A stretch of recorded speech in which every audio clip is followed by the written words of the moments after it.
Bonjour Samuel, bonjour Pablo, bonjour Julie, bonjour tous les enfants. Dites-moi, est-ce que vous triez vos déchets? Oui?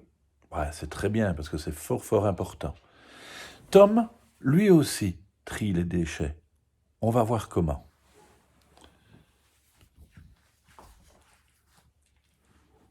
C'est quoi? Inès ne comprend pas pourquoi je prends autant de magazines pour aller à l'école. C'est la maîtresse qui l'a demandé. Je suis content, je n'ai pas oublié. Quand j'arrive, la cloche a déjà sonné. Victor m'a vu. Dépêche-toi, Tom. La maîtresse a dit qu'il y avait une surprise. Mais dans la classe, quel bazar! Il y a plein de choses par terre. D'habitude, c'est tout propre le matin.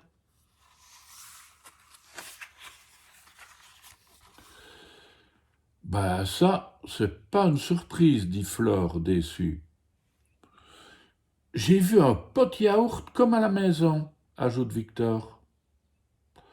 Et moi j'ai aperçu l'emballage de mon chocolat préféré, mais il n'y a plus rien dedans.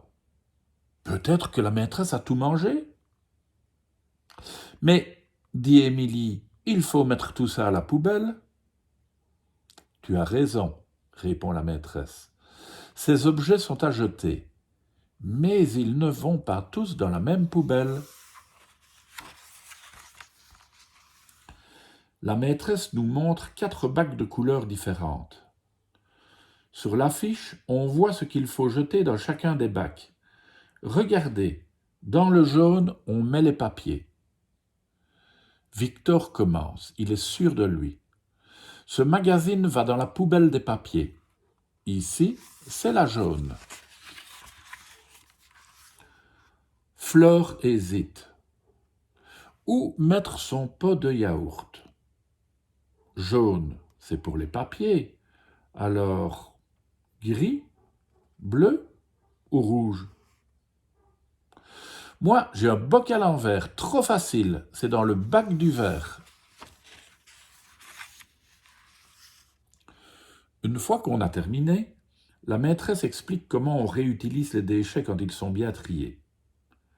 Sur l'écran, elle montre qu'avec des bouteilles en plastique, on peut faire un pull ou un oreiller. Hugo et moi, on se demande comment c'est possible. Le plastique est lavé et débarrassé des papiers collés. Il est transformé en paillettes. Les paillettes sont lavées, puis transformées en plaquettes et réutilisées pour fabriquer une bouteille, un pull ou un oreiller. Et pour le papier, il y a moins de surprises parce qu'on en fait du papier. On le découpe en petits morceaux, ils sont lavés et forment ensuite une pâte qui est séchée puis aplatie en un gros rouleau de papier recyclé prêt à être utilisé. Et avec des boîtes de conserve ou des canettes, on peut fabriquer une trottinette. La même que la mienne, s'exclame Oscar. Mais si on peut trier tous les déchets et les recycler, alors... Je demande, alors pourquoi on dit que la planète est polluée? Parce que justement, on laisse traîner trop de déchets sans les trier. Pendant la récréation, on va nettoyer la cour. J'ai trouvé un drôle de déchet, dit Flore. Hé, c'est à moi, crie Émilie. Je l'avais oublié près de la fenêtre. Je vais voir la maîtresse. Il y a une poubelle pour les feuilles mortes? Elle sourit. C'est justement ce que nous allons voir après la récréation. Voici le bac à compost. On y met les épluchures, les feuilles mortes, les petites branches. Et au bout de quelques mois, on obtient de la terre parfaite pour nourrir les plantes et les légumes du potager. Il n'y a pas que les plantations qui aiment la terre du compost. Il y a aussi les vers de terre. Tu les as vus? On dirait qu'ils se disputent, dit Victor. En classe, on fabrique une affiche pour la maison. Je choisis des images à découper dans les magazines. Et puis je les colle sur les cases qui représentent les différentes poubelles. Comme ça, personne ne se trompera, même pas Inès. Quand je suis rentré, maman a tout de suite accroché mon affiche.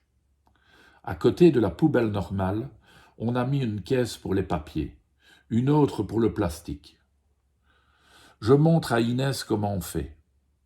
Là, tu mets le paquet de biscuits avec le papier. Bravo. Mais non, Inès, pas ma voiture rouge.